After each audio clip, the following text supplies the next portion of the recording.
The blue light trap. It's dark. The world around you is silent, but your thumb is moving. Flick. Scroll. Pause. Flick. It started with a simple intention. You just wanted to check the time before heading to sleep, or maybe you were waiting for one specific notification. But then, you saw it. A video of a recipe you'll never cook. A headline about a celebrity you don't actually care about. A comment section where strangers are shouting into the void. Suddenly, the air in the room feels different. Your neck is stiff, locked in that specific downward tilt we all know too well. Your eyes feel like they've been sandblasted by the blue light reflecting off your retinas. You feel a strange, hollow urgency, a need to see the next thing, and the thing after that, even though your brain is screaming that it's tired. You glance at the corner of the screen. 2 hours are gone.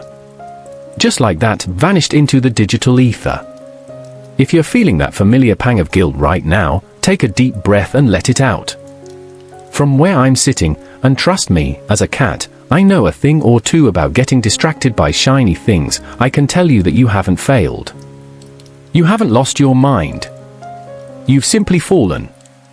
In the world of land on your feet, we call this the fall.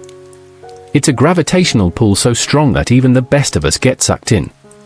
But before we can find our balance and stick the landing, we have to understand the invisible forces that pulled us down in the first place. The physics of the digital drop. Why is it so hard to just stop? It feels like a lack of willpower, doesn't it? You tell yourself you're being lazy or undisciplined. But the truth is far more scientific. You are currently fighting a battle against a billion-dollar industry designed to bypass your logic and talk directly to your primitive instincts. Think of your brain like a high-precision instrument. For thousands of years, humans survived by seeking out new information. A rustle in the grass could be a predator, a bright berry could be a meal. We are biologically wired to crave novelty. When you find something new on your feed, your brain releases a tiny squirt of dopamine. This is the feel-good chemical, but it's a bit of a trickster. Dopamine isn't about pleasure, it's about anticipation. It's that seeking chemical. This creates what psychologists call a dopamine loop. Your brain isn't satisfied by what you just watched, it's excited by the possibility of what's coming next. This is powered by something called variable rewards. It's the exact same mechanism found in slot machines. If every post were amazing, you'd eventually get bored and stop. If every post were terrible, you'd close the app. But because the reward is unpredictable, maybe the next video is a masterpiece, maybe it's junk, your brain stays in a state of high alert hunting. This leads to a total collapse of your executive function. That's the adult part of your brain that makes plans and sets boundaries. When you're tired or stressed, that part of the brain goes offline. You aren't making a choice anymore. You're in a trance. You're a human being stuck in an infinite loop, and the bottomless bowl of content ensures there are no natural stopping cues to wake you up. You're falling, and the ground is nowhere in sight. The mid-air twist, strategy over willpower. Here is the most important thing you'll hear today: you cannot willpower your way out of a dopamine loop.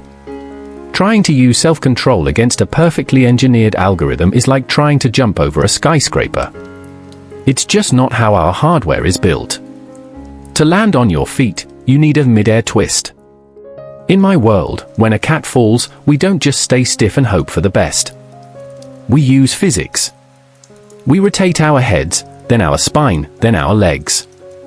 We use strategy to change our relationship with gravity. For you, that means moving away from the idea of trying harder and moving toward the idea of designing better. The shift happens when you realize that your environment is what's dictating your behavior. If you're sitting on a couch with your phone in your hand and no plans for the next hour, the fall is almost guaranteed. The twist is about creating friction. We want to make the bad habits hard to do and the good habits easy to do. We're going to stop fighting the gravity of the algorithm and start using our own natural reflexes to turn ourselves around. It's time to stop being the victim of the scroll and start being the architect of your space. Sticking the landing, tactics for the real world. So, how do we actually stick the landing? We use what I call cat logic. We need to be intentional, protective of our energy, and very, very smart about our surroundings. First, let's talk about retracting the claws. One of the biggest reasons your phone is so addictive is the color. Those bright red notification bubbles and vibrant app icons are designed to trigger your look at me reflex. Go into your accessibility settings right now and turn your phone to grayscale. Suddenly, the world of social media becomes dull. It's gray, flat, and unappealing. By removing the visual lure, you've stripped the algorithm of its most powerful weapon. It's much harder to stay in a loop when the loop looks like a boring newspaper from 40 years ago. Second, we need to find our center of gravity. For most of us, the biggest fall happens in the bedroom. You wake up, and before your feet even hit the floor, you're scrolling. You go to bed, and instead of resting, you're scrolling. Here's the rule: the phone does not live by the bed. Buy a simple, cheap analog alarm clock. Charge your phone in another room, the kitchen, the hallway, anywhere that requires you to physically stand up and walk to get it. This creates a buffer zone that protects your most vulnerable hours. Third, use the speed bump technique. Put a physical obstacle on your device. It could be a hair tie wrapped around the screen or a specific sticker on the back. This sounds silly, but it serves a vital psychological purpose. It's a pattern interrupter. It breaks the mindless muscle memory of picking up the phone. It forces you to pause for just 1 second, and in that second, your logical brain has a chance to ask, wait, why are we doing this? Fourth, curate your territory. In the wild, a cat is very picky about who is allowed in its space. You should be just as picky with your feed. If an account makes you feel angry, anxious, or like you're not enough, mute them. Unfollow them. You aren't being rude, you're protecting your nervous system. If your digital environment is stressful, you will naturally seek the numbing and effect of the scroll to cope with that stress. It's a vicious cycle. Break it by clearing out the noise. Practice the twist. I want you to imagine something. Imagine a day where you pick up your phone, check what you need to check, and then put it down without a second thought. Imagine feeling that click in your mind where you realize you've had enough, and you actually listen to it. That version of you isn't some superhuman genius. It's just you, with a better set of reflexes. Sticking the landing isn't something you do once and then you're cured forever.